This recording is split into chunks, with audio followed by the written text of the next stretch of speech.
This is a bonus episode of the WTF Bach podcast. Aren't you so lucky? This is a bonus episode. Bonus episode. Bonus episode. Hey everyone, it's Evan. Thanks for tuning in to this second bonus episode.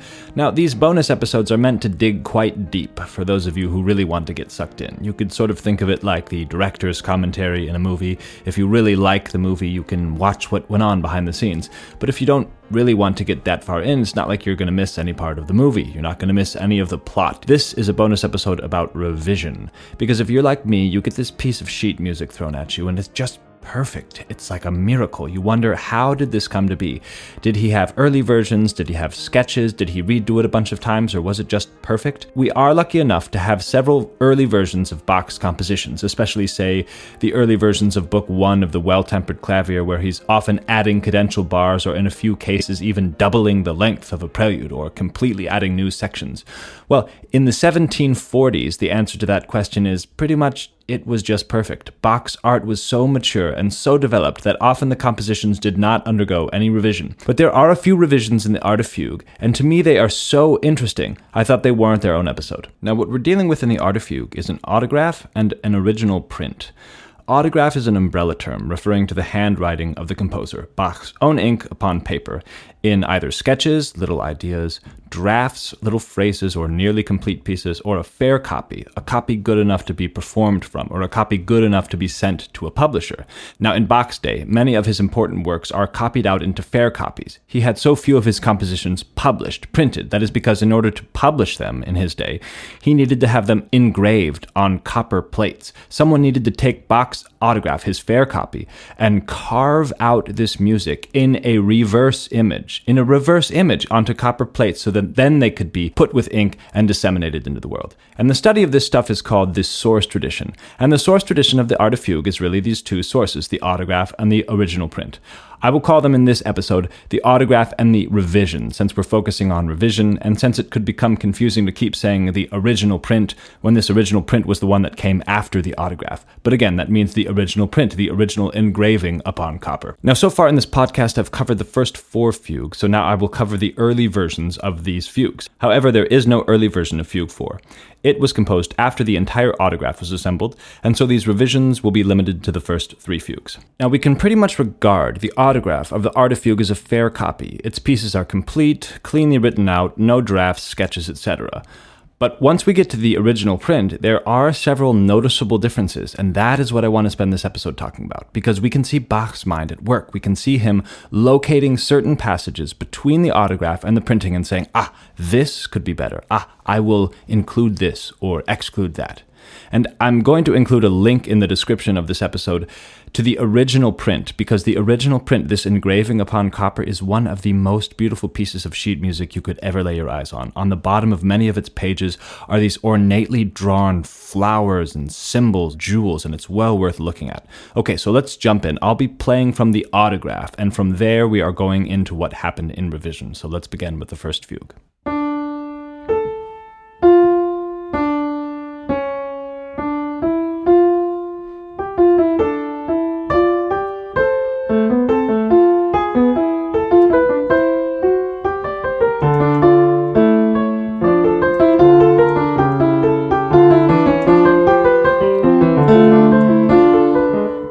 Nothing up until that point has been any different except for this very subtle nuance here in the bass voice. In the autograph, Bach writes a whole note here. And in the revision, he changes it to a half note there to allow that tenor voice to speak. So it's a very, very subtle difference you have in the autograph and in the revision. But you can hear it after all. It's very important. Okay, going on.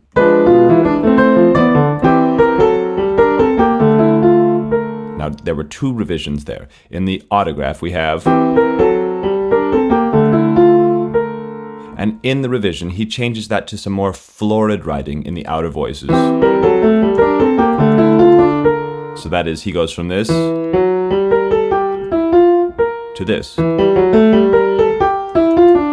Going on.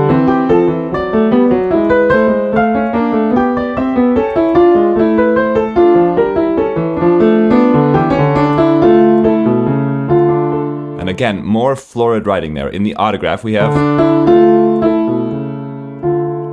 And that's interesting because you have this nice conversation between the soprano and the bass. But in the revision, he changes that to this. So you have that beautiful leap there of a seventh. Okay, going on.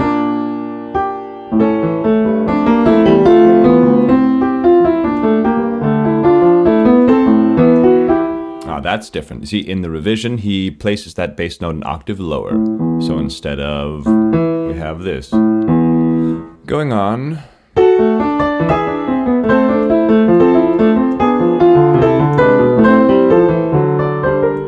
That's also very subtle in the tenor voice. In the autograph we have.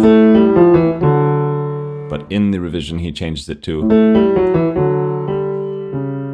So we're going on.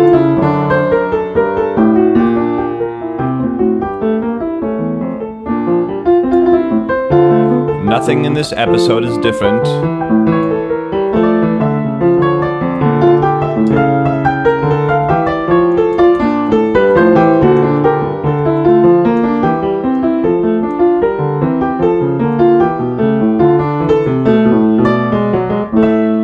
And then when we reach there, we have two very subtle differences. In the bass, it's a half note. And the tie in this alto voice is missing. Probably an oversight, but if you were to play it as it literally appears in the autograph, you have. So you really have that dissonance brought out. But again, it's probably an oversight, as he revised it with the tie, obviously.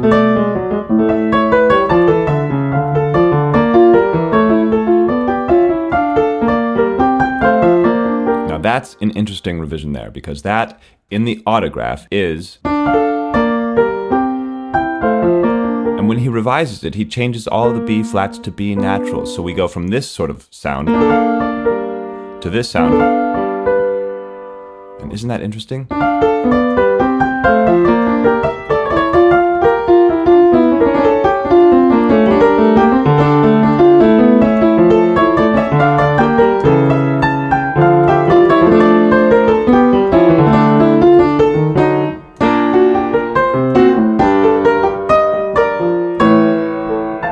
Right there you have a lot of stuff going on. In the soprano, this changed to. We also have these inner voices becoming more elaborate. They go from this to this, with the lengths lengthened, and from this to this. And the bass goes from these simple whole notes to these dotted halves with a pickup, and then in the following whole note from this to this. He's intensifying things, he's making sure that this big, huge pedal point moment, which is coming up, is more intense in the revision. Now, after this big pedal point,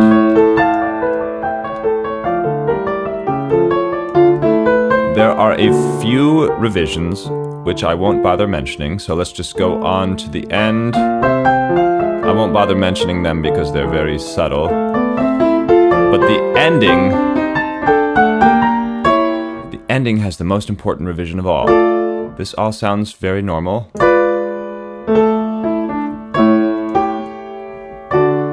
But then it just suddenly ends, and we get none of this final entrance in the tenor.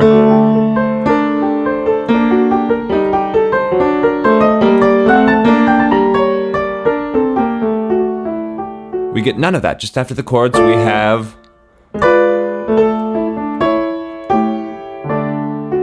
Actually, it doesn't do that suspension there, and it just sort of goes like this.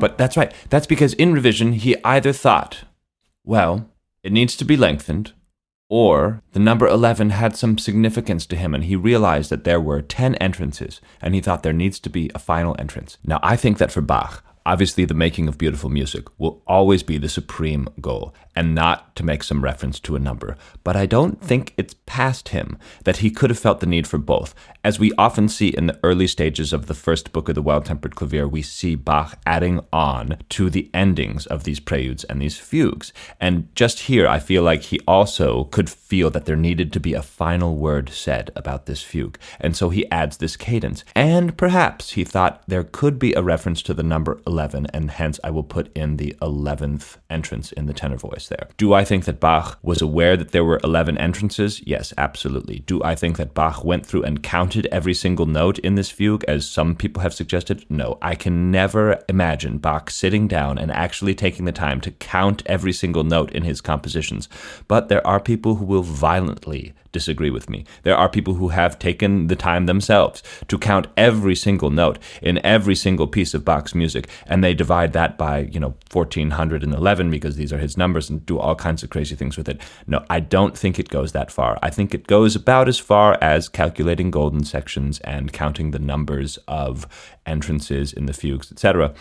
But at a certain point, these people who are counting up all of the notes in Bach's compositions and dividing them by these numbers which may or may not have been significant to Bach, they're really saying, look at how clever I am, and not really look at this music. Music, the making of beautiful music as his supreme goal, that is always the best place to start when considering why did Bach revise something. So that is the ending of the discussion of the revisions on the first fugue. And as we see, Bach always goes from the simple to the complicated. He always takes something that begins with one note and he turns it into two notes, or he begins with something that has a simple melodic shape and he makes the shape more snake-like or something like that. Watch this, folks. Watch this, folks. Now, if you turn the page in the autograph, we get the second fugue, which is the fugue that we know as the third fugue. So Bach changed the order. Instead of this one, with the dotted rhythms, we get the inverted fugue. See, Bach was always toying with the order, figuring out what is the best way to spread this rhetorical masterpiece over 14 fugues. And he originally started first fugue, followed by its inversion. Now, rather than playing through this entire fugue like I did the first one, I'm just going to start where the heavy revisions begin. And they're mostly concerning the bass line. So here we go from bar 22.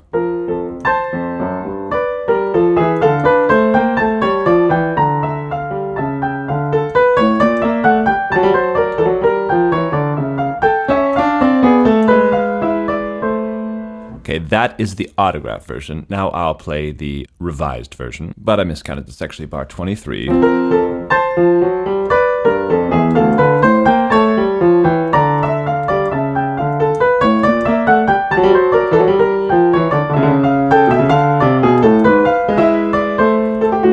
If I were just to isolate the bass lines, we have...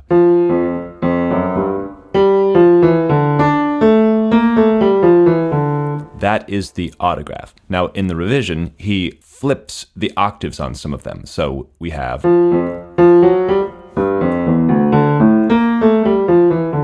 Okay, so I'll play it one more time. In the original, the autograph...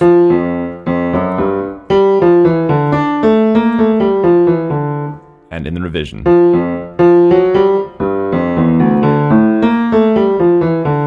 Same notes, but he just plays with the registers. And then, in the following bars, that is the revision. In the autograph, we have...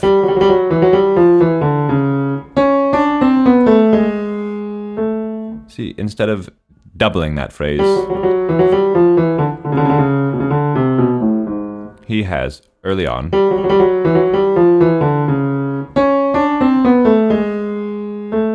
Now, there are three more revisions which I'd like to bring your attention to in this fugue, and they come here at bar 39.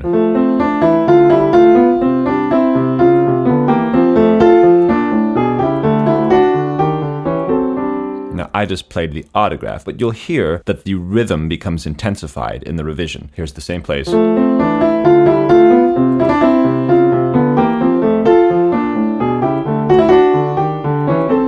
You see, he adds those 16th notes, going from the simple to the more ornate. Okay, the next revision showcases how Bach will sort of ease his way into chromaticism. In the autograph, we have this.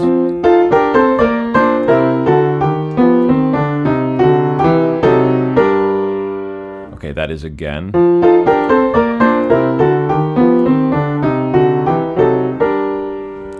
And now in revision, we have.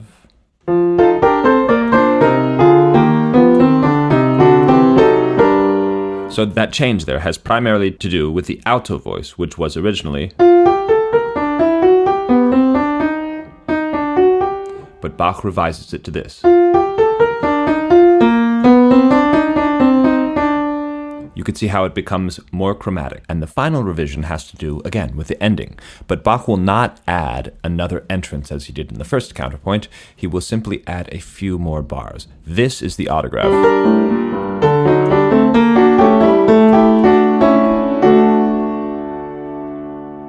And this is the revision.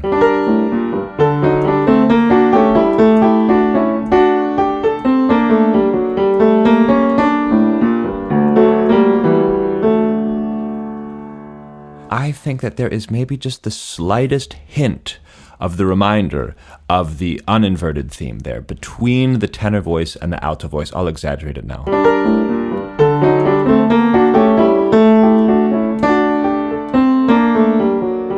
You hear that? I mean, it's not really because it's between two voices, not being sung with one voice, but it is there.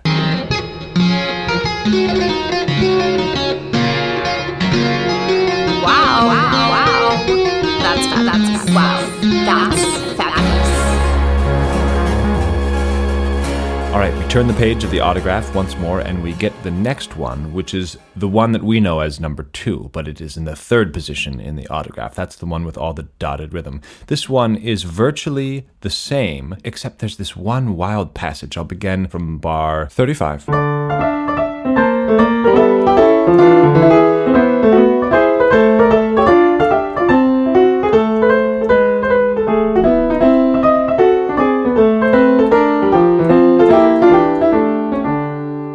There was that passage which sounded like this.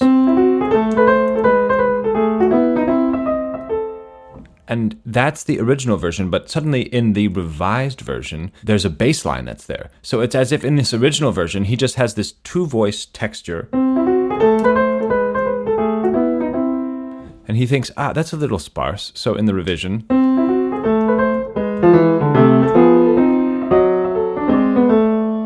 But of course, my main interest in the revisions of the Art of Fugue stem from this final revision of this fugue here, which is the 3rd fugue in the autograph. And it's the fact that it ends on the dominant. So we have this.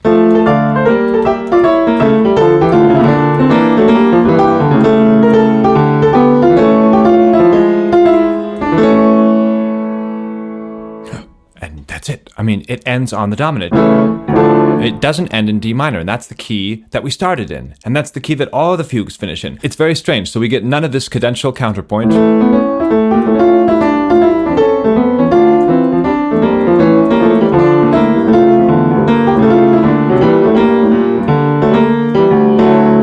None of that. That all comes in the revision. That last entrance there in the soprano, the whole ending in D, this is only in the revision. So what does that imply? The fact that Bach ended this, what was originally the 3rd fugue in A major, well, it meant the end of a chapter. It meant that he conceived it as a set, because it's supposed to sound like this in Bach's mind originally.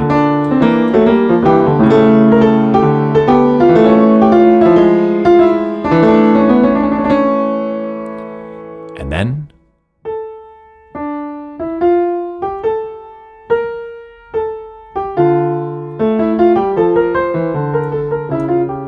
it meant go on to the next fugue. It meant that the work was conceived as a whole, sort of like a set of variations, and this is the end of a chapter. And from there he goes on to the stretto fugues. It means that this work was to be played. This was a real instrumental work which was to be performed, not looked at.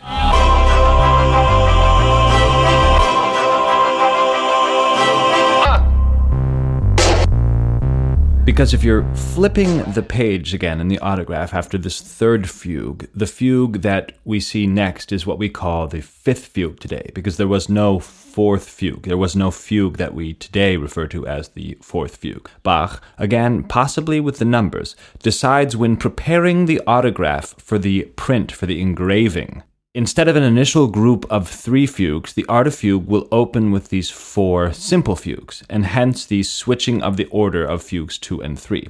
See, the autograph, it goes right side up fugue, then the inversion, then right side up again, end on the dominant, and then on to the stretto fugues. It is the goal and the intention of the modern Bach scholar and Bach thinker to reflect Bach's last thoughts about the work, his latest intentions, which is why these episodes in this podcast are coming out in the order presenting the fugues as they are presented in the original print, in the revised version, as I've been calling it, which, as you may remember, are first 2 fugues right side up, next 2 fugues upside down. Many aspects other than just the revision of the musical notes are changed between the 2 different sources that we have. Notably, the title page of the autograph, even though it is not written in Bach's handwriting, it is by Alt-Nicol, his son-in-law. It's called the Art of Fugue, Fuga, F-U-G-A. In the original print, it's the Art of Fugue, F-U-G-E. In the autograph, the fugues are numbered with Arabic numerals, 1, 2, 3. In the original print, they are called contrapunctus. See, that word contrapunctus does not appear in the autograph. The canons, which I will cover shortly, are named in Greek intervals. So hypodiapason. I'm probably not pronouncing that correctly, but hypodiapason instead of octave or ottava, which is in the original print, they use the Latin names instead of the Greek. And then, of course, there's the order of things, which you've just seen a preview of how the order is changed in the autograph. It goes 1, 3, 2, and then it skips fugue 4, which implies also, by the way, that fugue 4 was one of the last fugues to be composed. It continues with this bizarre order. The fugues, as we number them today, appear in the early autograph in this order. Number 1, 3, 2, 5, 9, 10, 6, 7, 8, 11, then the canons, then the 2 mirror fugues, 12 and 13, and then we are lacking the 14th fugue in this initial autograph. Now that implies that Bach extensively revised the conception of it. The entire overarching structure was rethought between the genesis of the music and the publication. And that's about all I have to say on the first 3 fugues and revision. It's such a wonderful opportunity, the fact that we can see into the master's mind and see the way that he critiqued his own seemingly already perfect compositions and made them even somehow better. If you want to see these revisions yourself, you should check out the Neue Bach-Ausgabe. That's the new Bach edition, or as we in the business call it, the NBA. So thanks for listening. What a great day to be listening to WTF Bach. We are a brand new podcast and we want to hear from you. You can write to us. Do you want to partner with us? Write us at the WTF Bach podcast at WTFBach.com. Send us a donation on Venmo, Cash App, or PayPal at WTF Bach at WTFBach.com. Thank you for listening.